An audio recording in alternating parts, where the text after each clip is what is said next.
या कोरोनाच्या पार्श्वभूमीवरती जे सर्व सोशल डिस्टन्सिंग आहे त्या अनुषंगाने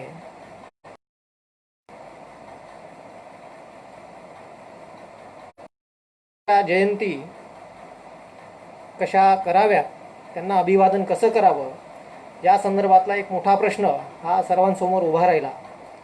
आणि त्या अनुषंगाने सत्यशोधक विद्यार्थी संघटनेच्या पदाधिकाऱ्यांनी एक शक्कल लढवून कशा पद्धतीने आपण महापुरुषांना अभिवादन आणि या जयंतीच्या निमित्ताने आपण कशा प्रकारे जातीयंताचा आणि स्त्रीमुक्तीचा विचार हा पुढे नेऊ शकतो, याचं एक क्रांतिकारी भान असलेली एक संघटना म्हणजे सत्यशोधक विद्यार्थी संघटना. आणि त्या अनुषंगानेच सत्यशोधक विद्यार्थी संघटनेने एक महत्त्वाची भूमिका पार पाडलेली आहे. महाराष्ट्रामध्ये आताच नाही तर साधारणतः 1970 सत्यशोधक विद्यार्थी संघटना ही जात वर्ग आणि स्त्री जातीच्या विरोधात एक मोठा संघर्ष देत आहे. हा संघर्ष एक महत्त्वाचा आहे आणि इतिहासाचा आणि फुले आंबेडकरांचा, कॉम्रेड शरद पाटलांचा एक सशक्त असा वारसा चालवणारी ही एक संघटना राहिलेली आपल्याला दिसते. त्या अनुषंगाने महात्मा बाबा इतिहास मीमांसा या महत्त्वाचं विवेचन मी या ठिकाणी महात्मा फुलेंच्या जयंतीच्या निमित्ताने आणि फुले आंबेडकरी जयंतीच्या या कार्यक्रमाच्या निमित्ताने मी या ठिकाणी सादर करणार आहे. मित्र, एक लक्षात की जातीय विचार हा भारताच्या अंकितांच्या मुक्तीचा एक महत्त्वाचा विचार राहिलेला आहे. आणि या अंकितांच्या मुक्तीचा विचार एका अर्थाने सर्वात अगोदर महात्मा फुले, त्यानंतर डॉक्टर बाबासाहेब आंबेडकर आणि त्यानंतर या सशक्त वारशाचा विकास पाटलांना. आणि त्यामुळे आपण या अनुषंगाने हा जो विचार आहे हा विचार आपण नीट पद्धतीने समजून घेणं. मित्रांनो, आपण एक लक्षात घेतलं पाहिजे की जातीयंतासंदर्भात, जाती व्यवस्थेच्या संदर्भात विचार करणारे अनेक विचार प्रवाह हे आपल्याला दिसतात. आणि ते नेमके काय आहेत ते सुद्धा आपण या निमित्ताने समजून घ्यायला हवे. फुले आणि आंबेडकर यांनी जो इतिहासाचा विचार मांडला, हा इतिहासाचा विचार इथल्या शोषितंकितांना, ज्यांच्यावरती शोषण लादलं गेलेलं आहे, अशांना एक क्रांतिकारी भान देण्याचा एक महत्त्वाचा आणि मूलगामी असा प्रयत्न त्यांनी केलेला आपल्याला दिसतोय. आणि त्या माध्यमातून जाती व्यवस्था अंताचं एक असं मोठं मुक्तिगामी भान जे आहे हे फुले आंबेडकरांनी आपल्याला दिलेलं दिसतंय. त्या अनुषंगाने आपण महात्मा फुलेंच्या या जयंतीच्या निमित्ताने आपण हे मुक्तिगामी भान जे आहे इतिहासातलं हे आपण थोड्या पद्धतीने आपण समजून घेण्याचा एक प्रयत्न या ठिकाणी करणार आहोत. मित्रांनो, जातीच्या विरोधात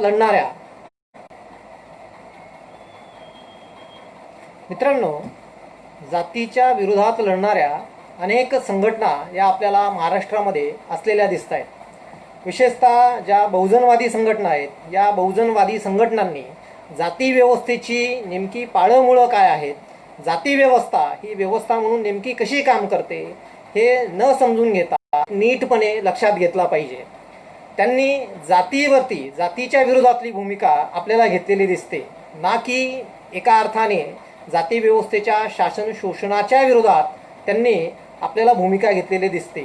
त्यामुळे ज्या अनेक संघटना ज्या दावा करतात, विशेषतः जाती विरोधात लढण्याच्या डाव्यांनी सुद्धा जातीच्या प्रश्नाकडे सुरुवातीच्या कालखंडामध्ये पाहिजे त्या गांभीर्याने पाहिलेलं नाही.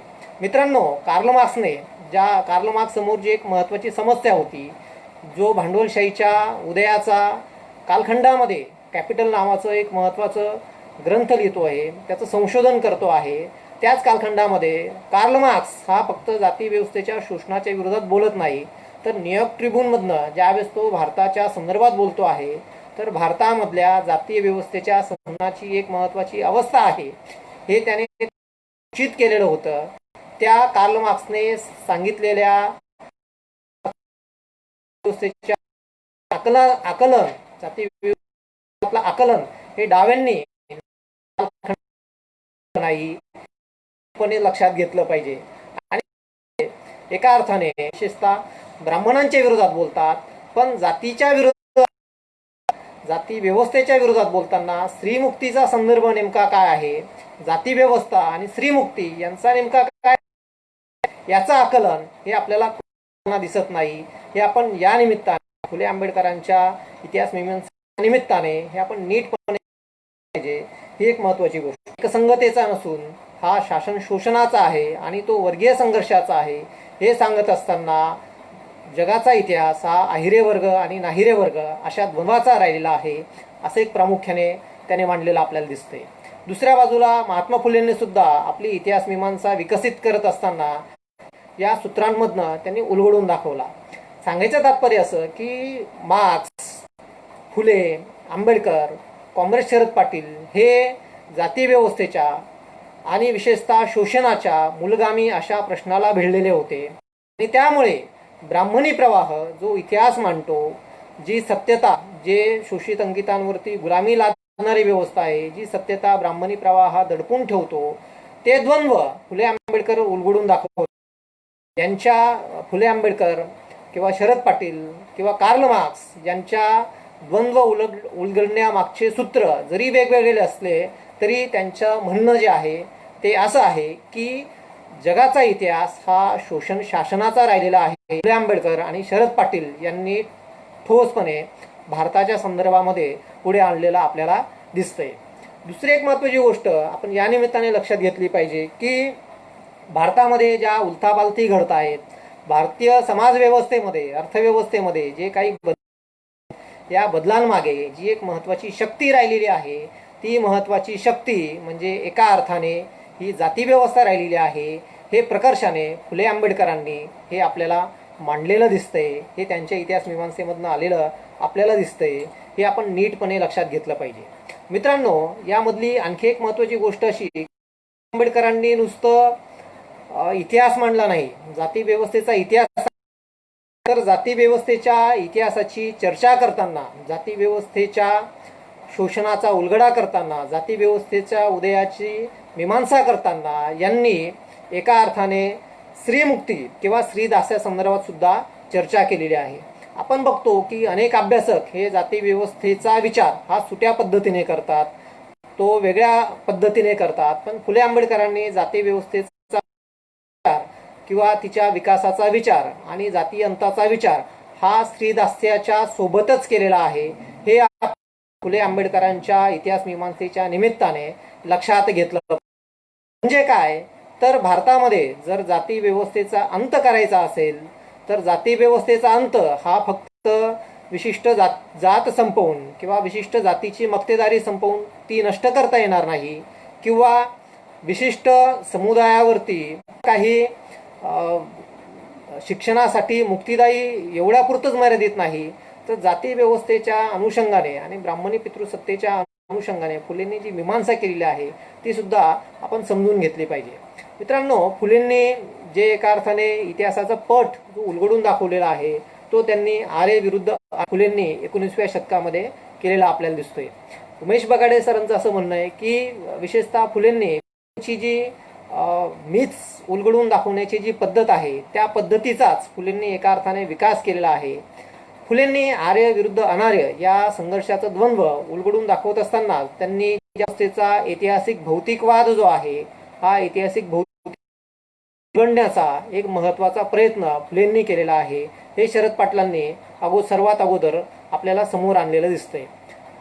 फुलेंनी ज्या पुराणकथांची चिकित्सा केली त्याच्यामध्ये त्यांनी विशेषतः बळी आणि वामन दोघांच्या संघर्षाची चर्चा केलेली आहे. आणि त्याच्यामध्ये महात्मा फुले हा कसा किंवा तत्कालीन ब्राह्मणी सुधारक यांनी वापरली आर्य संकल्पना ही वेगवेगळ्या अर्थाने वापरलेली होती, ती आपण समजून घेतली पाहिजे. किंवा इतर तत्सम जे लोक आहेत ब्राह्मणी सुधारकांनी आर्यत्वाची संकल्पना ही जाती श्रेष्ठत्व आणि श्रेष्ठ अनुषंगाने मांडलेली आहे. तर फुलेंनी जी आर्य अनार्य संकल्पना ही एका वेळेस अनेक लोकांना वंशश्रेष्ठत्वावर आधारित वाटते. परंतु फुले आर्य अनार्य ही जात आणि विशेषतः शोषणाचं प्राबल्य लादणारी आहे या अनुषंगाने वापरली, तर दुसऱ्या अर्थाने अनार्यत्वाची संकल्पना महात्मा फुलेंनी ही एका अर्थाने इथल्या शोषित अंकितांना मुक्तीचं आत्मभान यावं या अनुषंगाने त्यांनी वापरलेली आपल्याला दिसते. महात्मा फुलेंनी भारतातील शोषण शासनाचा, विशेषतः जातीव्यवस्थेच्या शोषण शासनाचा उलगडा करत असताना फक्त जातीव्यवस्थेच्याच संदर्भात बोलत नाही, तर महात्मा फुलेंनी जी एक प्रकट भूमिका घेतलेली आहे ती म्हणजे ब्राह्मणी पितृसत्तेच्या विरोधातली. आणि ब्राह्मणी पितृसत्तेच्या जे स्त्रीदास्य लादले, स्त्री स्वभावाची जी कल्पना ब्राह्मणी पितृसत्तेने केली की स्त्रिया या चंचल, स्त्रियांचं हे कायम व्यभिचारी असतं आणि स्त्रियांनी कायम पतिव्रता धर्माचं पालन केलं, ब्राह्मणी पितृसत्तेची चौकट ही धर्मशास्त्रांनी मांडलेली होती. आणि या धर्मशास्त्र या विरोधात संघर्षाची भूमिका घेतात हे आपण नीट लक्षात घेतलं पाहिजे. महात्मा फुले जी भूमिका घेतात ती सुद्धा आपण नीट लक्षात घेतली पाहिजे की महात्मा फुले जाती व्यवस्थे हे आर्यत्वाकडनं, आर्य म्हटल्या जाणाऱ्या प्रभुत्वशाली समूहाकडनं कसं लादलं गेलं हे महात्मा फुले त्याचा उलगडा करून दाखवतात. आणि त्याचबरोबर महात्मा फुले दुसऱ्या बाजूला स्त्रीमुक्ती किंवा ब्राह्मणी पितृसत्ता याची सुद्धा एका बाजूला आपल्याला चिकित्सा करताना दिसत आहेत. हे देखील आपण या संदर्भात लक्षात घेतलं पाहिजे. पुरुषांना व्यभिचारी ठरवलं आपल्याला दिसतंय. फुले सांगतात की पुरुष हेच मुख्यतः पक्षपाती असतात, दगाबाज असतात आणि क्रूर असतात. त्या तुलनेमध्ये स्त्रिया या सद्गुणी असतात असं फुलेंनी आपल्याला सांगितलेलं दिसतंय. फुले जरी पुरुषांना दोष देत असले, फुले जरी पुरुष हा शब्दप्रयोग त्या ठिकाणी करत असले, तरी महात्मा फुलेंचं म्हणणं जे आहे ते एका अर्थाने ब्राह्मणी पितृसत्तेच्या विरोधात आहे. ब्राह्मणी पितृसत्तेने स्त्रियांना क्रूर, एका अर्थाने व्यभिचारी ठरवलेला आहे. आणि महात्मा फुले त्या विरोधात ब्राह्मणी पुरुष फुलेंनी सांगितलेलं आहे की फुले ज्या पद्धतीने एका बाजूला धर्मग्रंथ, धर्मशास्त्र आणि जातीव्यवस्था आणि ब्राह्मणी पितृसत्ता ही स्त्रियांना व्यभिचारी ठरवते, त्या विरोधात महात्मा फुले हे पुरुषांच्याच व्यभिचारावरती बोट ठेवतात. आणि पुरुष हे किती बदफैली आहेत, हे कशा पद्धतीने नाचगाण्याला जातात, कशा पद्धतीने स्त्रियांना सक्तीने सती जाण्यास भाग पाडतात, याचं विवेचन महात्मा फुले आपल्याला करताना दिसत आहेत. हे आपण या संदर्भात कालखंडामध्ये मांडलेला आहे. आणि महात्मा फुलेंनी मांडलेला पर्याय हा सार्वजनिक सत्यधर्म या धर्माच्या निमित्ताने त्यांनी मांडलेला आहे. त्याच्यामध्ये नीती म्हणजे काय, सत्य कुणाला म्हणावं, याचे काही महत्वाची संदर्भ फुलेंनी सांगितलेला आहे. त्याच्यामध्ये महात्मा फुले स्पष्ट करतात की जे कोणी स्त्री पुरुष भेद बाळगत नाही त्यांचाही पुढे नेलेले आपल्याला दिसते. ज्या पद्धतीने फुलेंनी जाती व्यवस्थेचा उलगडा करत असताना एका अर्थाने जाती व्यवस्था आणि स्त्रीदास्य यांची सांगड घालून जात आणि स्त्रीदास्य हे एकात एक कसे गुंतलेले आहे याचा उलगडा फुलेंनी केला. त्याच परंपरेमध्ये उभे राहून डॉक्टर बाबासाहेब आंबेडकर यांनी सुद्धा फुलेंच्या या जाती ब्राह्मणी धर्मव्यवस्थेविरोधात बोलतात. बाबासाहेब हे फक्त जाती व्यवस्थेच्या शोषणाची उकल करून दाखवतात. एवढंच नाही तर बाबासाहेबांनी या सर्वात महत्त्वाची गोष्ट म्हणजे बाबासाहेबांनी जाती व्यवस्थेचा उकल करून दाखवत असताना सुद्धा बाबासाहेबांनी आपल्या संपूर्ण इतिहास मीमांसेमध्ये स्त्रियांना मध्यवर्ती स्थान दिलेलं आहे.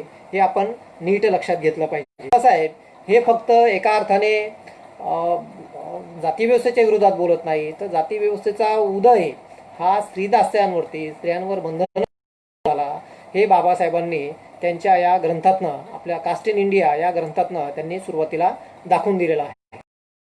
पण आपल्या इथं आज आपल्याला केला गेलेला दिसतोय. या संदर्भातली जी एक महत्त्वाची मांडणी आहे ती म्हणजे देवेंद्र इंगळे सरांनी केलेली आहे. आणि त्यांनी दाखवून दिलेलं आहे की बाबासाहेबांनी एका अर्थाने आर्यांच्या संदर्भातली जी भूमिका घेतलेली आहे ही भूमिका ही फक्त एका अर्थाने आर्य हे परकीय होते एवढंच नाही, तर आर्य जे यामध्ये केलेला आहे तो असा की बाबासाहेबांनी भारतीय इतिहासाचे 3 महत्त्वाचे कालखंड पाडलेले आहेत. एक म्हणजे हिंदू इंडिया, दुसरा म्हणजे बौद्ध इंडिया आणि तिसरा म्हणजे ब्राह्मणी इंडिया. या 3 कालखंडांमधनं बाबासाहेबांनी एका अर्थाने या त्यांच्या ऐतिहासिक भौतिकवादाचं हे बाबासाहेबांचं सूत्र राहिलेलं आहे. आणि या सूत्राच्या मध्यवर्ती ठिकाणी सुद्धा बाबासाहेबांनी स्त्रियांना स्थान दिलेलं आहे. स्त्रियांचे पोझिशन लक्षात घेऊन स्त्रियांचा दर्जा नेमका काय या तिन्ही अवस्थांमध्ये, बौद्ध इंडियामध्ये, ब्राह्मणी इंडियामध्ये आणि हिंदू इंडियामध्ये, ती स्त्रियांची पोझिशन लक्षात घेऊन बाबासाहेबांनी या संपूर्ण कालखंडाची मीमांसा केलेली आहे.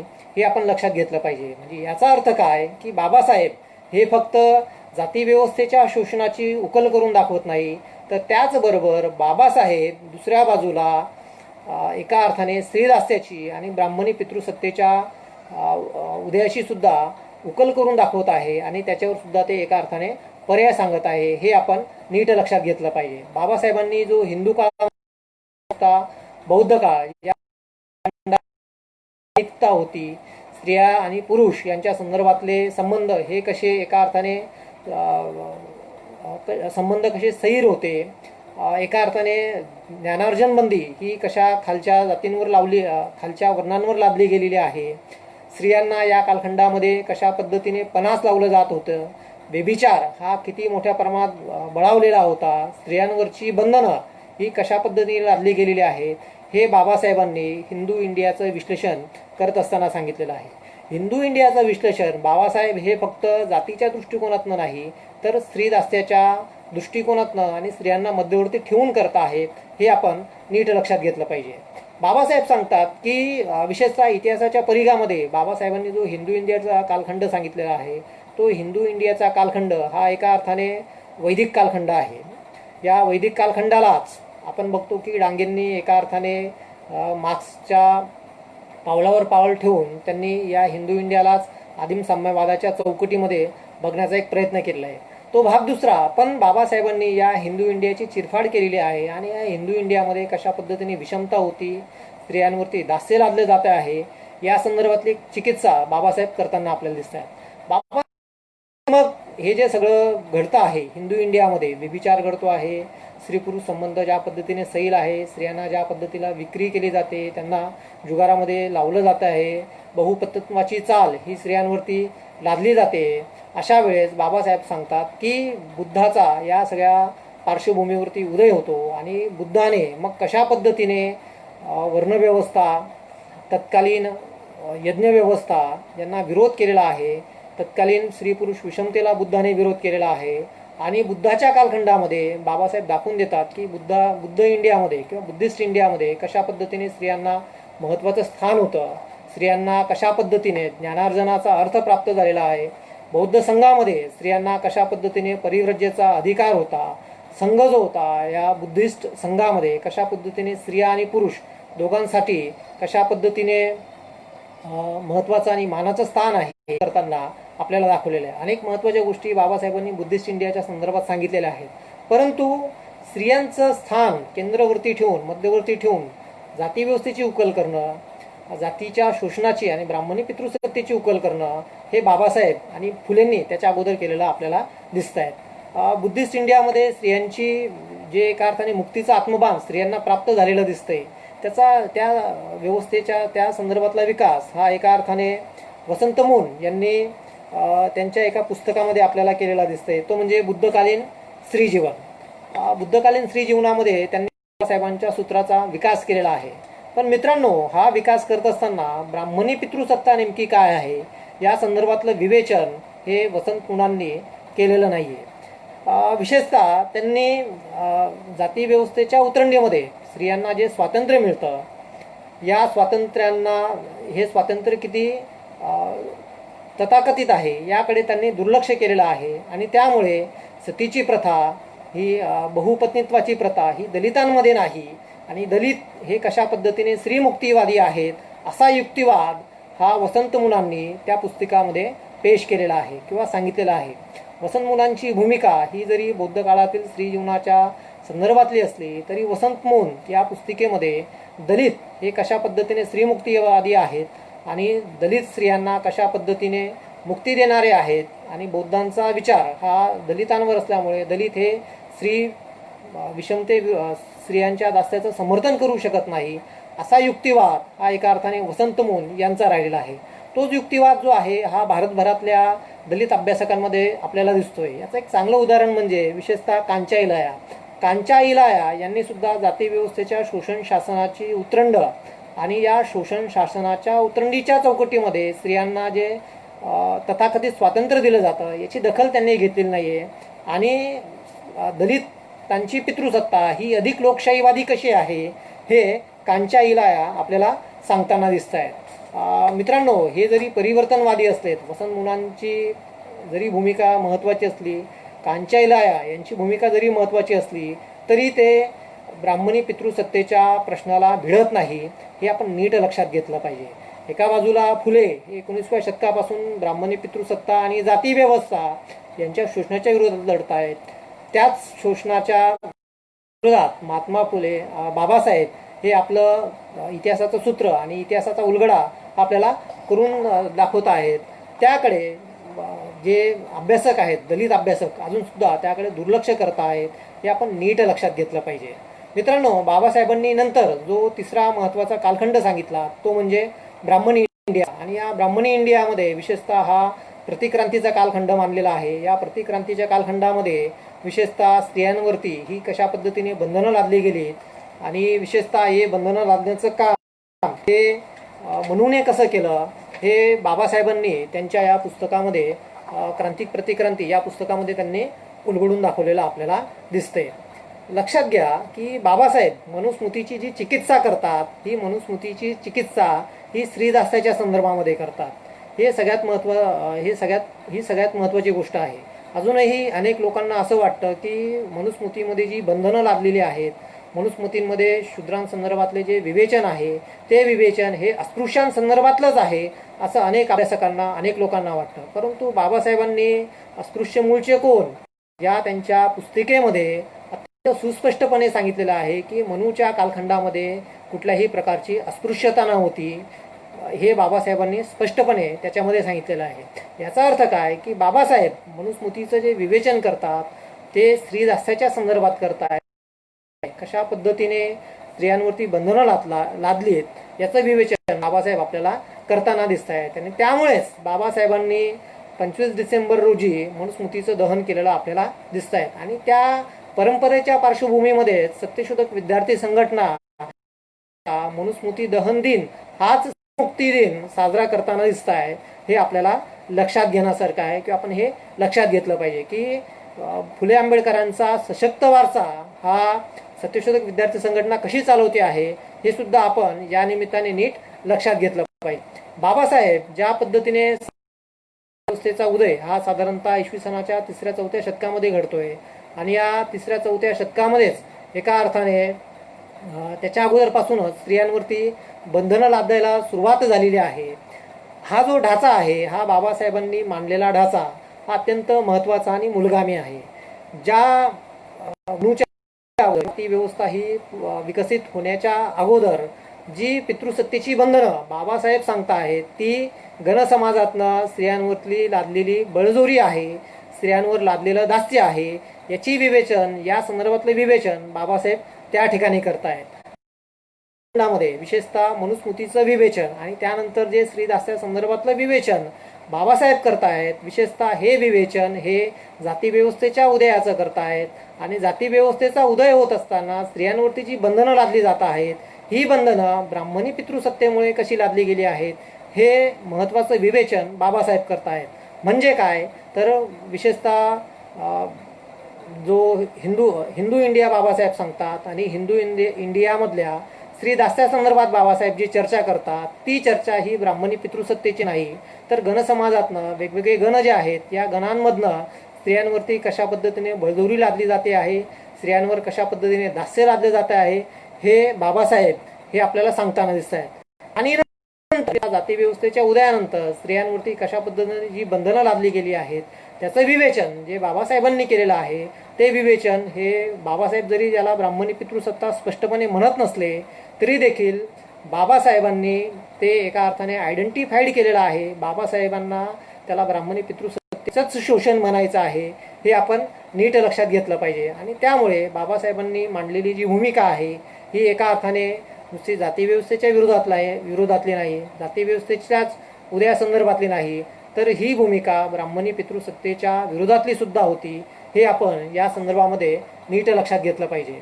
मित्रांनो, फक्त जातीव्यवस्थेच्या विरोधात संघर्ष करणं म्हणजे जातीअंत होईल, हा जो भ्रम एका अर्थाने बहुजनवादी चळवळींमध्ये आहे, तो आपण नीट दूर केला पाहिजे. बाबासाहेबांचं आणि महात्मा फुलेंचं इतिहासविषयक विवेचन आपण नीट पाहिलं तर आपल्याला याच्यामध्ये हे स्पष्टपणे दिसून येतं की एका अर्थाने बाबासाहेबांनी आणि महात्मा फुलेंनी जातीव्यवस्था आणि पितृसत्ता या दोघांचा विचार सुटासुटा पद्धतीने केलेला दिसत नाही. या दोघांनीही, फुलेंनी सुद्धा आणि बाबासाहेबांनी सुद्धा, भारतीय इतिहासामध्ये जी परिवर्तनं होत आहेत, ही परिवर्तन फक्त जातीव्यवस्थेमुळे नाहीत, तर त्या पाठीमागे पितृसत्ता आणि नंतरच्या कालखंडामध्ये जातीव्यवस्थे उदय झाल्यापासून जी व्यवस्था निर्माण झाली ती म्हणजे ब्राह्मणी पितृसत्ता ही स्त्रियांचं शोषण कशी करते हे एका अर्थाने बाबासाहेबांनी केलेलं आपल्याला दिसतंय. आणि त्यामुळे ही भूमिका जी आहे, त्यांच्या इतिहास मीमांसेमधला स्त्रीमुक्तीचा गाभा, फुले आंबेडकरांनी स्त्रियांना जे इतिहास मीमांसामध्ये दिलेलं केंद्रवर्ती स्थान, हे सुद्धा स्त्रीमुक्तीवाद्यांना सुद्धा लक्षात घेतलं पाहिजे. ही एक महत्त्वाची गोष्ट. दुसरी महत्त्वाची गोष्ट अशी की आज अनेक डाव्या संघटना, डावं तत्त्वज्ञान हे जातीव्यवस्थेच्या विरोधात पुढे गेलेलं आहे. कार्ल मार्क्सने न्यूयॉर्क ट्रिब्यूनमध्येच जातीव्यवस्थेच्या संदर्भातलं काही सुतोवाच केलेलं आपल्याला दिसतंय. कार्ल मार्क्सला जो उलगडा करायचा होता, हा वर्गव्यवस्थेचा करायचा होता, तो एकाच वेळी सगळ्या जगभरातल्या शोषण शासनाच्या व्यवस्थेच्या विरोधात तो बोलू शकत नव्हता. परंतु न्यूयॉर्क ट्रिब्यूनमधनं त्याने भारतातल्या जातीव्यवस्थेच्या संदर्भातलं भाष्य केलेलं आहे आणि भारतातली जातीव्यवस्था ही कशी मिटू शकते याच्या संदर्भातलं सुद्धा एक भाकीत कार्ल मार्क्सने केलेला आहे. कार्ल मार्क्सने भारतामध्ये भांडवलशाही विकसित होईल आणि त्यातून भारतातल्या जाती नष्ट होतील असं एक सुतोवाच त्याच्या याच्यातनं केलेला आहे. कदाचित ते बरोबर की चूक हा नंतरचा प्रश्न, परंतु या डाव्या चळवळीने मार्क्सचं जे भाकीत आहे घेतल्यामुळे एका अर्थे मार्क्सवाद सुद्धा हा पोथीनिष्ठतेकडे वळालेला आपल्याला दिसतोय. याचा अर्थ काय की डाव्यांनी सुद्धा मार्क्सच्या जातीयंताच्या, मार्क्स ज्या जातीय शोषणाबद्दल बोलतो आहे की जो 1853मध्येच मार्क्स बोलतो आहे, त्याचा विकास डाव्यांनी फार उशीर केला. बाबासाहेबांनी सुद्धा डाव्यांच्या संदर्भातली घेतलेली भूमिका अत्यंत स्पष्ट होती आणि सुस्पष्ट होती. त्यांनी जातीच्या प्रश्नावरती सुद्धा डाव्यांना वेळोवेळी अडवलेलं आपल्याला दिसतंय. आणि डाव्यांच्या जातीच्या विरोधातली भूमिका किंवा ही किती तकलादू आहे. जातीच्या विरोधात बोलणं, अस्पृश्यतेच्या विरोधात बोलणं हे जातीव्यवस्थेच्या विरोधात बोलणं नसतं. हे सुद्धा आपण नीट लक्षात घेतलं पाहिजे. जातीच्या विरोधात बोलणं किंवा अस्पृश्यतेचा नकार देणं, त्याचा निषेध करणं, याचा अर्थ ते जातीच्या विरोधात आहे असा त्याचा अर्थ होत नाही. जातीव्यवस्था म्हणून ते जातीचं काय आकलन करून घेतात हे सुद्धा एक महत्त्वाची भूमिका आहे. आणि नंतरच्या कालखंडामध्ये सत्यशोधक कम्युनिस्ट पक्ष ज्यांनी स्थापन केला अशा काँग्रेस शरद पाटलांनी डाव्यांना जातीच्या प्रश्नावरनं चांगलंच धारेवर धरलं आणि मार्क्सवाद, फुले आंबेडकरवाद असं एक तत्त्वज्ञान त्यांनी विकसित करून फुले आंबेडकरांच्या जातीच्या परंपरेमध्येच उभं राहून त्यांनी आपला इतिहास जो आहे हा उलगडलेला आपल्याला दिसतोय. शरद पाटलांचा इतिहासाचा हा जरी याचा हेतू नसला तरी फुले आंबेडकरांच्या परंपरेमधलाच तो एक विचार आहे. त्याच्यात काही आपले मतभेद असू शकतात, परंतु एक विकासाचा टप्पा म्हणून आपण शरद पाटलांच्या तत्त्वज्ञानाकडे, शरद पाटलांनी मांडलेल्या भूमिकेकडे आपण बघितलं पाहिजे. हे या निमित्ताने सांगावं वाटतं. बाबासाहेबांनी वेळोवेळी जातीव्यवस्थेच्या संदर्भामध्ये एक महत्त्वाची भूमिका ही सांगितलेली आपल्याला दिसते. मित्रांनो, या कोरोनाच्या पार्श्वभूमीवरती जे सगळं मोठं बंधन जे आलेलं आहे ते स्त्रियांवर नसून विशेषतः पुरुषांवर आलेलं आहे. पुरुष हा सार्वजनिक ठिकाणी काम करणारा, बाहेर काम करणारा आणि स्त्रिया या घरात काम करणारा, अशी जी ब्राह्मणी पितृसत्तेने एका अर्थाने फारकत केलेली आहे. आणि या फारकतीमुळे पुरुषांना सुद्धा घरात राहणं हे एका अर्थाने कोरोनामुळे आणि सोशल डिस्टन्सिंगमुळे आता बंधनकारक झालेलं आहे. बाबासाहेबांनी सुद्धा या कुटुंब केंद्री जी रचना आहे या कुटुंबाच्या संदर्भामध्ये त्यांनी सांगितलेलं आहे की एका अर्थाने की जो पती आहे, जो पुरुष आहे, या पुरुषाने सुद्धा आपल्या स्त्रीला एका अर्थाने तिला दासी म्हणून नाही तर आपल्या बरोबरीच्या नात्याने तिला वागवलं पाहिजे. बाबासाहेबांनी आणि फुलेंनी सुद्धा या गोष्टी सुस्पष्टपणे सांगितलेल्या आहेत की पुरुष जो घरामध्ये आपला दैनंदिन व्यवहार करतो, कोणाच्या निमित्ताने सर्वच पुरुष हे घरांमध्ये बंदिस्त आहे आणि घरातलं काम करण्याची जबाबदारी की एका अर्थाने ब्राह्मणी पितृसत्तेने जी एका अर्थाने श्रमविभागणी करून दिलेली आहे, ही श्रमविभागणी म्हणजे पुरुषांनी काय काम केलं पाहिजे आणि स्त्रियांनी काय काम केलं पाहिजे, ही जी श्रमविभागणी करून दिलेली आहे त्याचे बळी हे पुरुषसुद्धा आहेत. पण या कोरोनाच्या निमित्ताने आपण एक गोष्ट लक्षात घेतली पाहिजे की बाबासाहेबांनी सुद्धा स्पष्टपणे सांगितलेलं आहे की पुरुषाने आपली जी पत्नी आहे आपल्या पत्नीला एक दासी म्हणून नाही तर आपल्या पत्नीला बरोबरीच्या नात्याने तिला वागवलं पाहिजे. हे बाबासाहेबांनी सुद्धा 1942 जे दलित महिला फेडरेशन समोर जे त्यांनी भाषण दिलेलं होतं हे त्याच्यामध्ये सांगितलेलं आहे. सांगायचं तात्पर्य असं की शोषणाची संगती लावत असताना ही फक्त जातीव्यवस्थेच्या संदर्भात नाही तर ती वेगवेगळ्या अनुषंगाने स्त्री दास्याच्या संदर्भात कशी आहे हे फुले पद्धतीने सूत्रबद्ध पद्धतीने हे मांडलेलं आहे. प्रत्येक महापुरुषांच्या या काळाच्या मर्यादा असतात, त्या काळाच्या मर्यादा ओलांडून जाऊन त्यांचे जे शिष्य असतात, भक्त नाही, भक्त हा महापुरुषांचा विचारांचा विकास करत